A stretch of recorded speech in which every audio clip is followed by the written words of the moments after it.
Crestron Masters 2024 recently happened, and we have two Diamond programmers on this show to talk about the highlights from the event, some of the conversations that were had, and how this impacts programmers of all types. All that and more on A State of Control. A State of Control, episode 116, Our People. Welcome to A State of Control, an AVNation podcast that highlights the control programming and automation aspects of the audiovisual industry. My name is Steve Greenblatt. I'm your host. Thanks for joining us today. So if you're a frequent listener of this show, you know that we like to cover very evergreen topics, but we also try to touch on some of the happenings and the goings on in the industry that we feel are important to this audience. And this is one of those episodes. And if you've heard in the past, we've covered some of the annual events that pertain to programmers. This one in particular is Crestron Masters. And for many years, we've covered Crestron Masters. The last couple are episodes 99 and 82.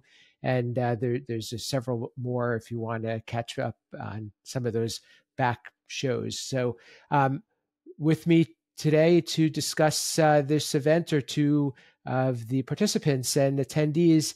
But before I get to welcome them, I want to say hello to my partner here at A State of Control, Rich Vergoza. How are you, Rich? I'm doing good. I said we were talking a little before. I almost had a weird little mishap in my lab, but glad to see that I am still technologically connected. So it's a beautiful day, and it is actually some time for some spring West Coast mellow greetings. So it's a good time.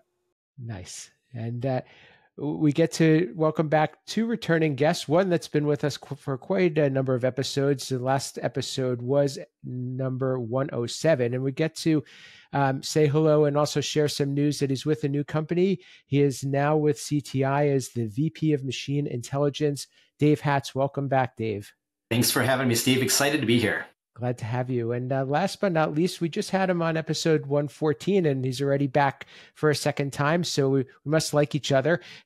He is Russ Noble from ClearAlan. He's the principal there. Welcome back, Russ. Thanks so much for having me. We're like Rich, we're getting some spring finally up here in Canada as well. Nice. Crestron Masters is an event that's been going on for quite some time. It's 20 plus years easily. And the last one was in 2022. That was in the US. They're now alternating between the US and Europe. So it was a pretty exciting time for programmers and others to get together and talk Crestron and get to hear what's new and learn together and just see what's going to be happening moving forward. Some of the classes were a little bit more hands-on. There were some changes. There was also some just talk about business and AI, and also some time to network with some of the leaders there at Crestron. So, Rich, an event like this is pretty significant. It costs a lot to put on, and also is an investment on the people going there. What really about these types of events keep them so strong year after year? First off, I'll say I was unable to attend Masters this year, and so one of the things about Masters is that it is a time for I can't even call it fraternity, but really the community of programmers to get together and exchange information in a way that is really enriching. I've said it so many times is that, the programming community itself tends to be a solitary endeavor. And programmers in general tend to be a little bit more introspective than others. And I think that by being in a space together, by being in a classroom situation, by just the vibe of being able to sit next to somebody and talk about something and that aha moment that they have, or they go, oh man, I remember this. And it spurs conversation, and the organic nature of honing your craft is a lot different when you are among your peers who all share a common language than, potentially just picking up a webinar. I mean, again, information, no matter what, is going to be great because you're going to wind up picking up something as you are pursuing your trade. However, the ability to be among people who have been through the same issues that you have it lends a lot to just sometimes reminding yourself that, you know what, I don't suck. I'm kind of good at what I do, and we all have these problems, and I'm not the only one sitting there when, I talk to the manufacturer and they say, oh, we've never had this problem before. You're the first one. And you want to start believing it in that moment. You're like, no, wait, there's 50 other guys that just said, no, they did this too. But, it's, and again, here's the West Coast vibe thing, right? But there's a lot about nourishing your soul, right? Nourishing your spirit. And I think that the longer you're at this, it is easy to get apathetic, just from your energy level and your enthusiasm and just the picking yourself up and wanting to learn, right? Because again, it's I've got a lot more salt and pepper in my hair these days, and I'm amazed at what some of these young programmers are doing and what they're capable of. I'm watching my son who's in 8th grade, and just even the math that he's doing in 8th grade. It's amazing to see what the speed of technology and what it's doing for the generations of programmers coming up, the generations behind them. But at the same time, looking and going, okay, I know what I know. There's experience there. How much of the technology do I want to know, right? What's the line of the plumber? It's like, it's the $500 isn't for when I hit it with the wrench. The $500 is to know where to hit. That's what Masters is about, right? Knowing where to hit, and gaining that knowledge. And so, a big part of it is, again, like I said, is that it's not just the technical. The technical is easy. You can pick that up anywhere. You can pull up a help file. You can pull up, put it up in a community chat. But the actual ability to interact with people who are facing the same challenges as you does a lot. That, all the time when I talk to people and they come back, they're like, I feel recharged. Why? Because I was among my people.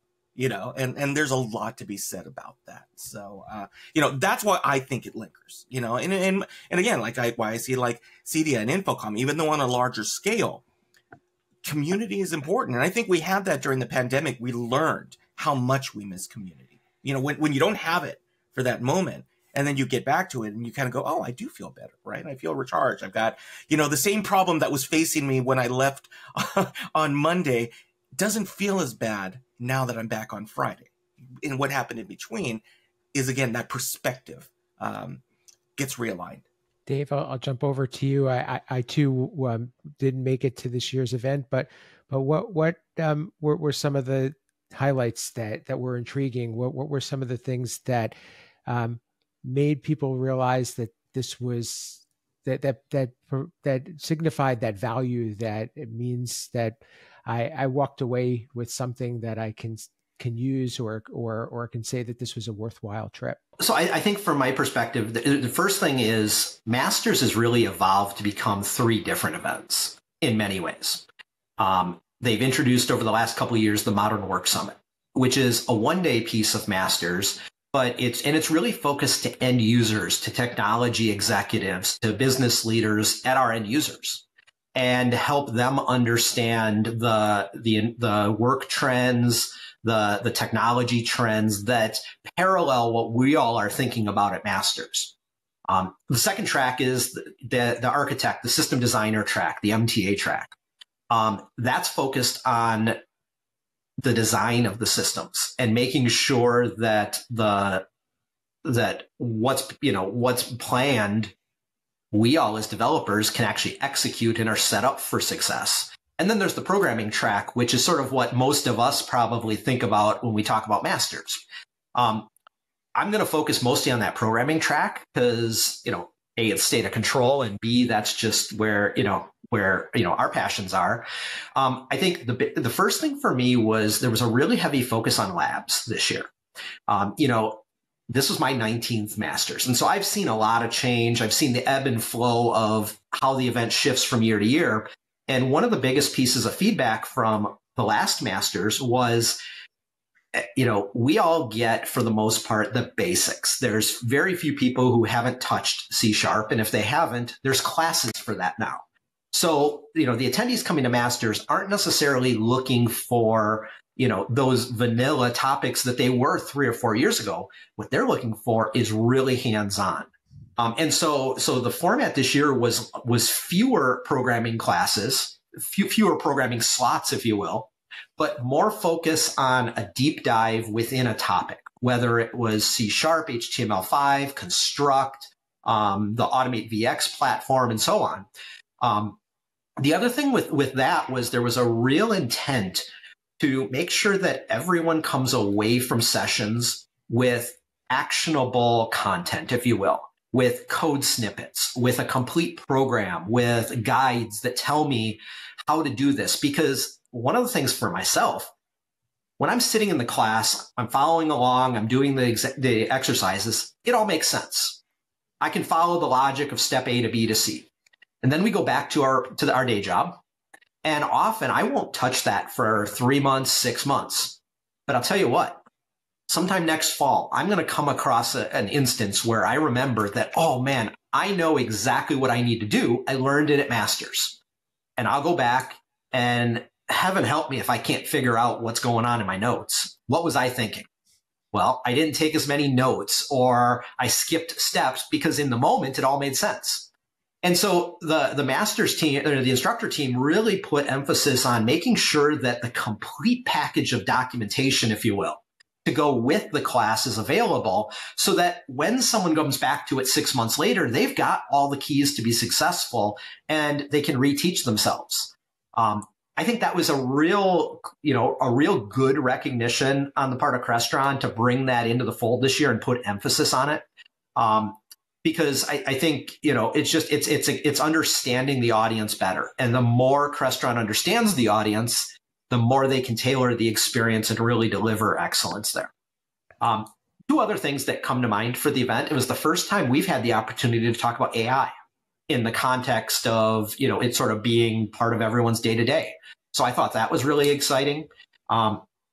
And then, last, I think there was a little different tone set by Crestron this year at the event from the beginning. And it was really around making sure that, Crestron acknowledges that they stubbed their toes, they burned bridges over the last few years, and that they're really open to hearing about opportunities and ways they can begin to re-earn that trust. And I think that was, both recognized and very much appreciated from many people I talked to, just as the event unfolded.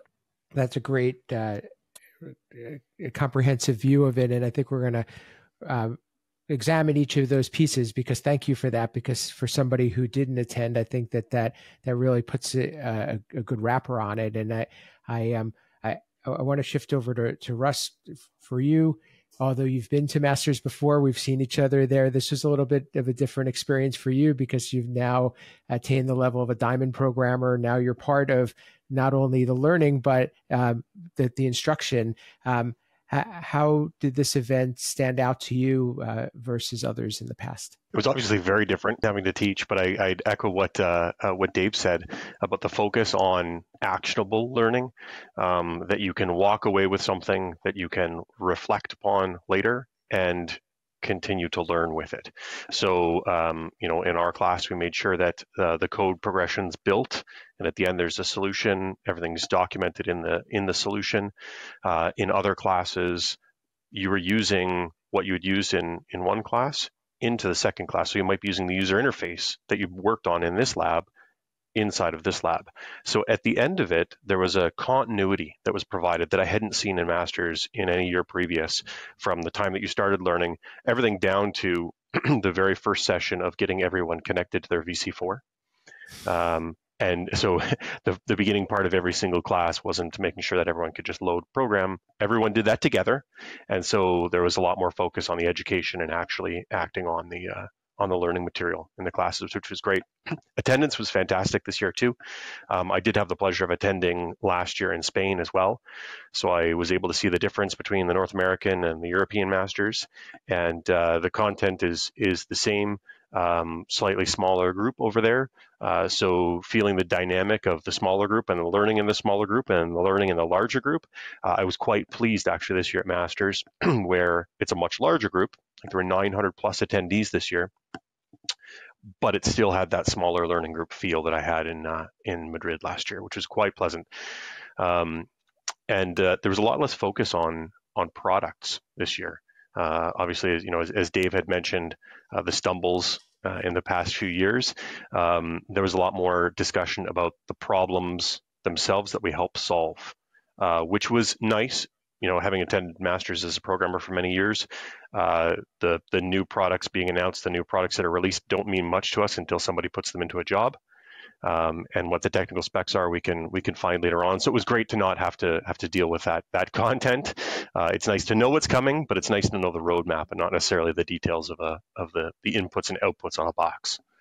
The other thing that was prominent everywhere was HTML5. So obviously CH5, HTML5 is in everything. We're seeing it in other products in the industry as well. And the courses that were taught this year at Masters on that topic were great. Again, actionable items. And a lot of the courses weren't typing with the instructor. They were discussing what the concept and the concepts were. So really focusing on the why instead of the how, which was wonderful.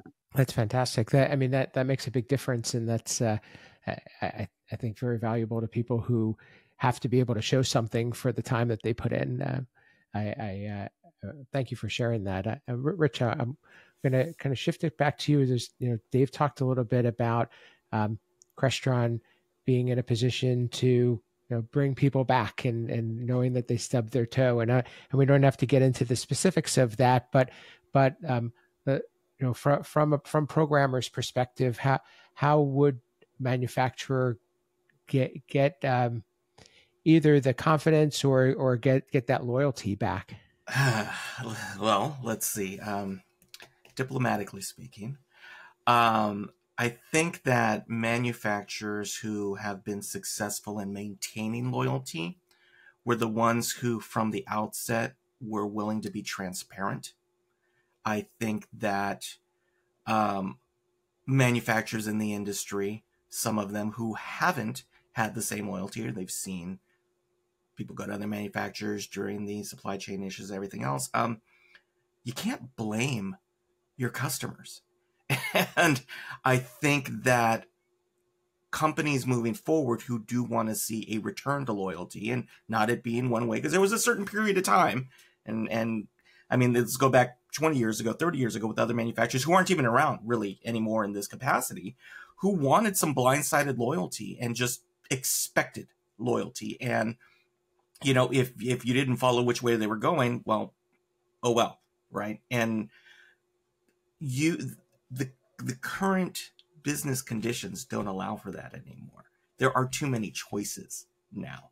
There are too many other routes in our industry, and just in the AV industry, in terms of the offerings, that the idea of where you were as a manufacturer 10, 20 years ago and the clout that you've established and that everybody wants to work with you is not the same. We see it in the workforce. It's the same viewpoint in the workforce, right? Which is people understand their value now when they're in the workforce. They're not just going to necessarily take what they're told. Dealers and programmers are finally, we've always had an identity crisis, right? No, nobody's going to want us again we just got to put our head down and just kind of accept what they've told us how it's going to be. And then, when they don't admit their mistakes, they'll come back and, with open arms, right? I've said, if you kick the puppy enough times, sooner or later, it's not going to come back. The pandemic and supply chain issues and the lack of transparency from some manufacturers was a little telling. And because, again, organizations are run by people. And when a kind of the direction of a company, the culture of a company is to, again, kind of blame who you're trying to sell to and say, oh, no, it'll be fine. Just, everybody will understand because we're X. It doesn't work that way anymore. I think moving forward that you have to address it. And if you haven't addressed it, and if you soft pedaled around it and said, well, we know we had some issues, but those issues are gone now. And hey, look, come on back. All is well. Yeah, people got memories. And again, the manufacturers who we've dealt with are the ones who were like, yeah, we messed up. There's no other way around it. We messed up, but we are going to make it right. There's a couple of manufacturers in the industry that those words have never come out. They've never said to their people, we're going to make it right. We're going to do right by you. right? You stuck with us. We're going to go ahead and show why you should have stuck with us. And instead of getting calls and saying, oh, by the way, I know that you had no customers for a year and a half. We're going to go ahead and suspend your dealership because you didn't sell enough during that period of time. I've talked to several people who got those calls. That's rough. I mean, talk about tone deaf. So, in the control space industry, I like it because as more players are coming in, it is kind of like where we were 25 years ago. Iron's going to sharpen iron, right? More people coming in with good solutions are going to force the other companies to innovate instead of just expect like it's always been. Well, we've had this and we've sold 1 million of these. Well, that's great. It's no guarantee you're going to sell 1 million more if somebody can do something far better and appreciates, who's doing it for them. Russ, I'll bounce back to you from a programmer's perspective, and not to beat this drum too much, but it's important to know that the technology and the livelihood that you're investing in is going to be sustainable for some time. Do you feel from walking away from this event that confidence has been reinstilled? That's actually a great question. So I would, although there was a lot less chest thumping at this year's event, I would say that something that was missing was inspiration. So in the keynote sessions, there was a lot of transparency, as Rich pointed out, which is valuable, especially when you're looking to rebuild relationships. But there wasn't enough of the marketing inspiration. There has to be not a hurrah, but there has to be a, we got it, we got you. And I don't think that was communicated well enough as far as the vision of where what we're doing is going to be going. So I think that the event could have used a little bit more inspiration, certainly out of those keynote sessions. Dave, I know that you were actually on a panel, and I've heard that you had some very transparent remarks that you shared with the audience in terms of your experience.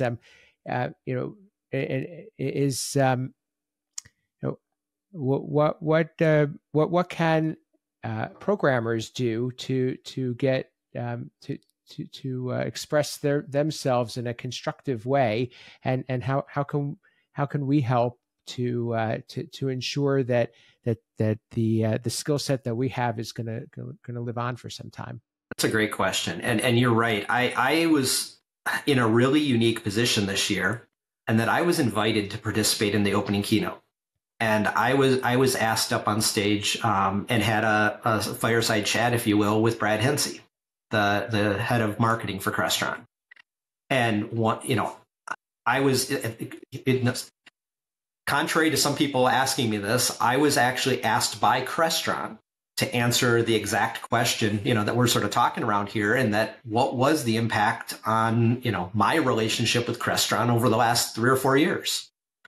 And, obviously when you're asked to answer a question like that, in a forum where, it's Crestron's event, of course, the first question to them I asked was, is there anything you don't want me to say? And the only guidance I was given was no, be open and honest and transparent. That's what everyone comes here to hear. That I was given no other guidance than that. And so, I had talked ahead of time with a few of my peers to make sure that I'm not just, out of bounds with my thoughts. But, sort of similar, Rich, to some of the things you said, I tried to lay it out in, of course, a diplomatic way, but a very honest way that we were burned. We had missed deadlines. We were told one thing and it didn't come through. And the analogy I gave was that it's a lot like dating. And we hit a really rough patch. I mean, it was bad for a while. And I said that. At the same time, over the last year and a half, we have product coming in our warehouse. And that's sort of step number one. Right now, Crestron at this event is, in my opinion, is starting to try to listen, try to ask some of the right questions, maybe not all of them, but some of them. And so, when you're dating, you can hit a rough spot and decide that, okay, let's give this a second whirl. And, I gave this analogy on stage, and what I said was, there's nothing guaranteed. Right now, it seems like things are going better. But the long-termness of this relationship still is not guaranteed. I'm not ready to make the decision that we are going back to Crestron on every product. I'm also not ready to throw Crestron out and say I'm not going to come back at all. It's going to take some time. And, when I brought that up, Brad's answer to that was, we welcome the opportunity to earn your trust back. And to me, that was the telling statement of it all. The first bit of it was really, I got the opportunity to vent on behalf of the audience. And Russ, I believe, correct me if I'm wrong, but I believe there was an applause in the middle of some of the things I was saying there. Absolutely, Dave. The transparency and the truth that you brought was welcomed. You're right. It was like watching a relationship mending at a dining room table. And I did, even after the event, I checked with a bunch of people who would come up to me and we were talking. And, the two questions I'd ask is, did I overemphasize anything? And did I miss anything? And, to everyone I talked to, they were like, no, you hit the nail on the head. And, so to me, the fact that Crestron asked me to come into that forum and wanted to hear the feedback is encouraging. But again, it's the whole actions speak louder than words.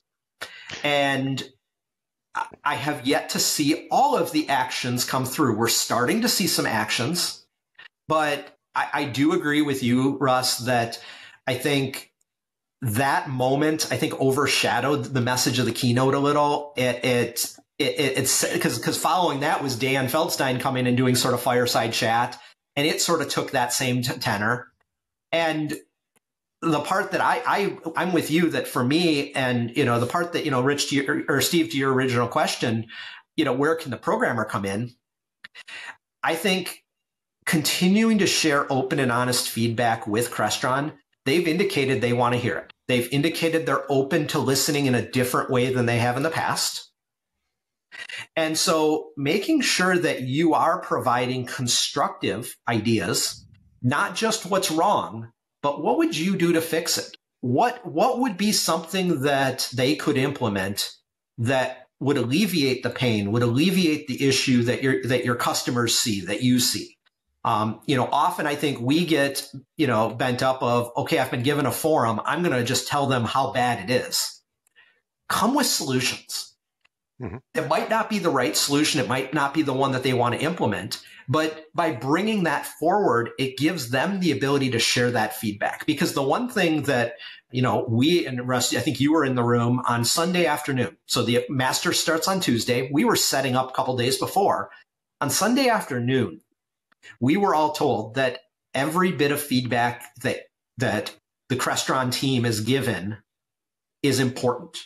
Take note of it. Take note of who shared it so that Crestron can get back to them with what they're going to do with that. Again, that's a signal to me that something has changed. Let's see what the actions that come from that feedback now are. And I think that's what the inspiration that I'm talking about, Dave, in those keynotes, that transparency was wonderful. But I would had looked for, I guess, at the end of those discussions, what's the action, what can be done about this, and for Crestron to provide some of those.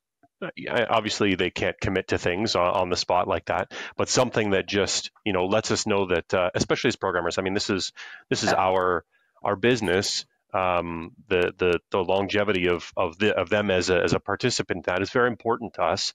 And through the pandemic, so many of our contracting partners have moved to other products. We've already supported those products, so we're supporting the breadth of all of the control solutions that we've been talking about. But knowing where Crestron will go with that and understanding that there's a vision there is important. 100%. And you bring up a good point that you just spoke about, Russ, and is that programmers themselves, it's got to be the acknowledgement that if we had stuck with the story that was originally told, a lot of us would have been out of business. Many of us were forced to ramp up our other software support languages in order to survive. And that doesn't get spoken about a lot. And that's a real important part of, like what you were saying, Dave, was the mending. And again, let's face it, we've all had different experiences over the past decades. It's hard to sometimes pipe up because there was a very real potential for retribution when you spoke up. I mean, it wasn't even veiled, you know.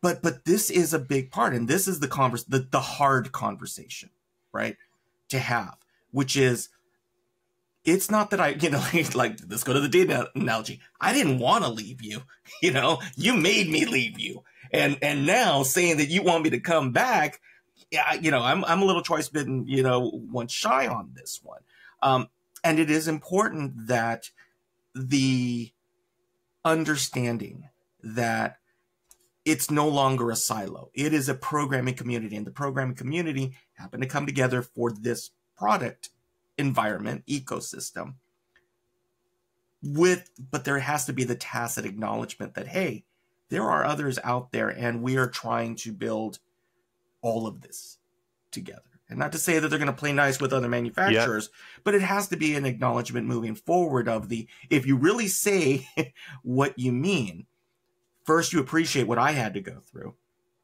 Second, you acknowledge that I'm still going through it and I've had to expand my resources. And that, yeah, like you said, you know, there were real consequences for a lot of companies. You know, I know we picked up software we hadn't touched in a decade plus. And now when I look at our mix of who we're working with, you know, what was a one-off, you know, we're seeing it come through. And again, the choice is there. It's like, oh wow, you know, again, it's what is it? You know, you were dating the bad boy, and now you got, you know, now you've grown up and you've seen the, you know, it's like the rom-com movie, right? The one that was always there, you know, was looking me in the face. You know, it's a very difficult conversation to have at the manufacturer level, and it's a very difficult conversation for this community to bring up. But enough time has passed where it's, I think it, like you were saying, Russ, is that it was, you know, the marketing side and where we're going, because for 2 years, the can was getting kicked down the road. It was just getting kicked down. It was like, well, this and that, and this and that, and this and that.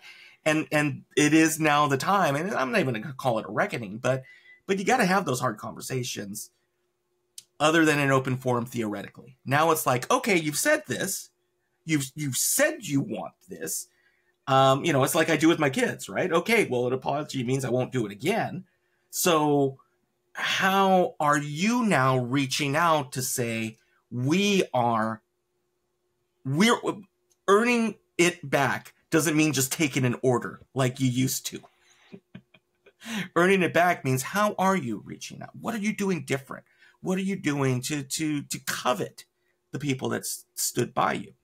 And the manufacturers that don't, they're going to find manufacturers who do, you know, and that's fine. And it's, you know, I mean, this goes in, and we knew that the show was going to maybe go into someplace different than just, you know, the event itself, because the programming community has a lot to look at in terms of the crossroads that they're at, right? Because of the classes with HTML5, machine language learning, AI, other manufacturers are bringing in other tools that have never been used in our industry before.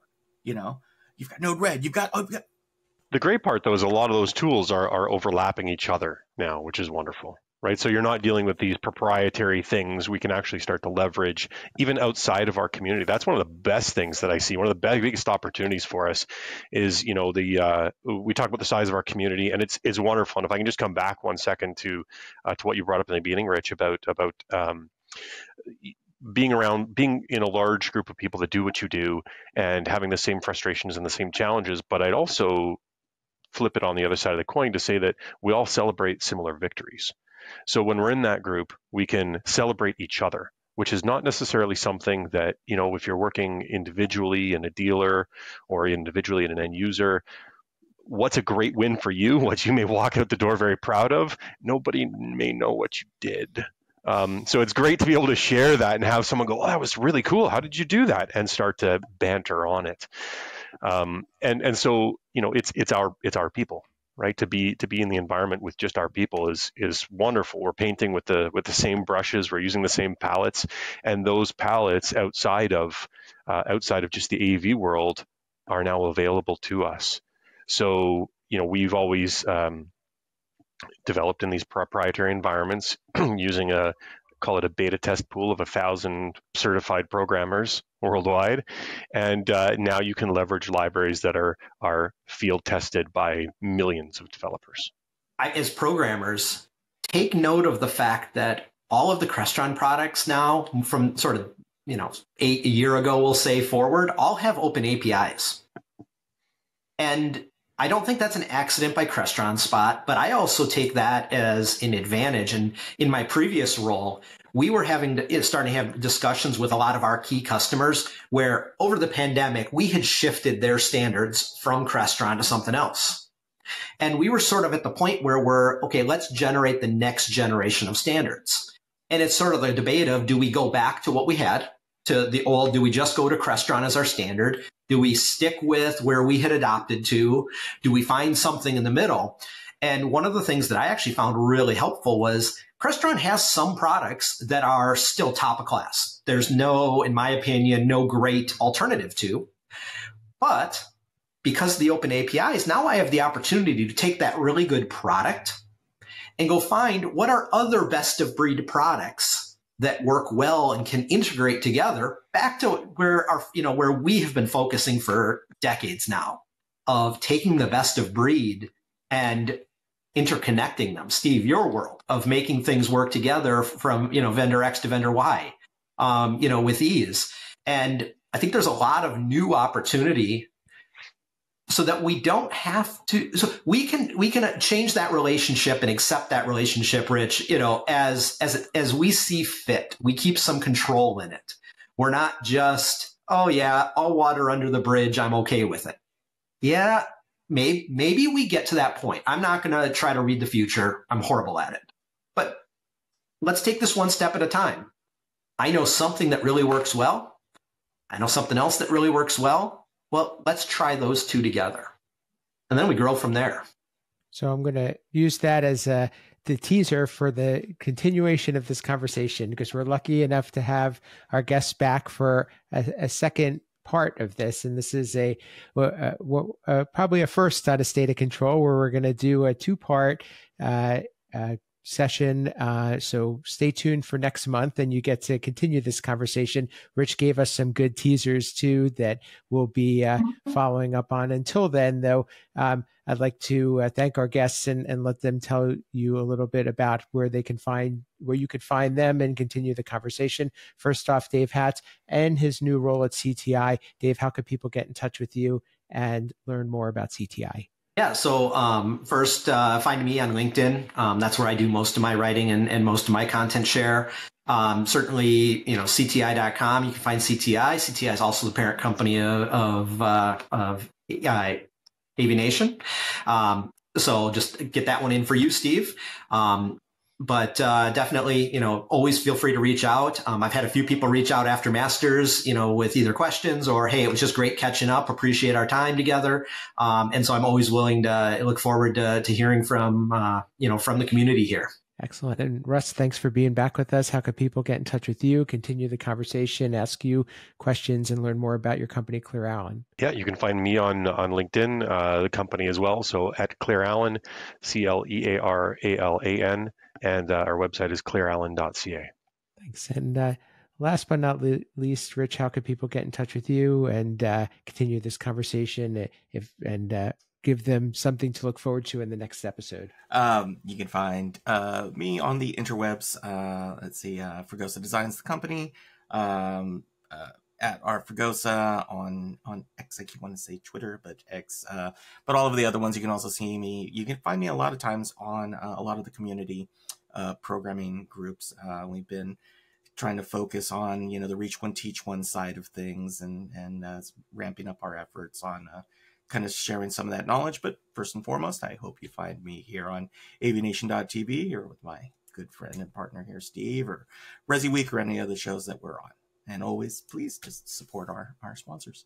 Excellent. Yeah, AVNation.tv is a place to go and check out. There's so many great shows and also a lot of new things that are being done there. So please be sure to check that out, and make sure you leave a comment or review.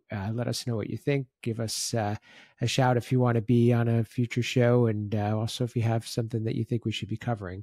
For me personally, you can reach me at Steve Greenblatt on social media, my company Control Concepts at controlconcepts.net, and look forward to speaking to you more about Crestron Masters on the next episode. So stay tuned to next month. Make sure to like and subscribe, and stay with us. We want to grow our audience. So until next time, this has been A State of Control, the network for the AV industry. What are you listening to? This is AV. This is AVNation. This is AVNation.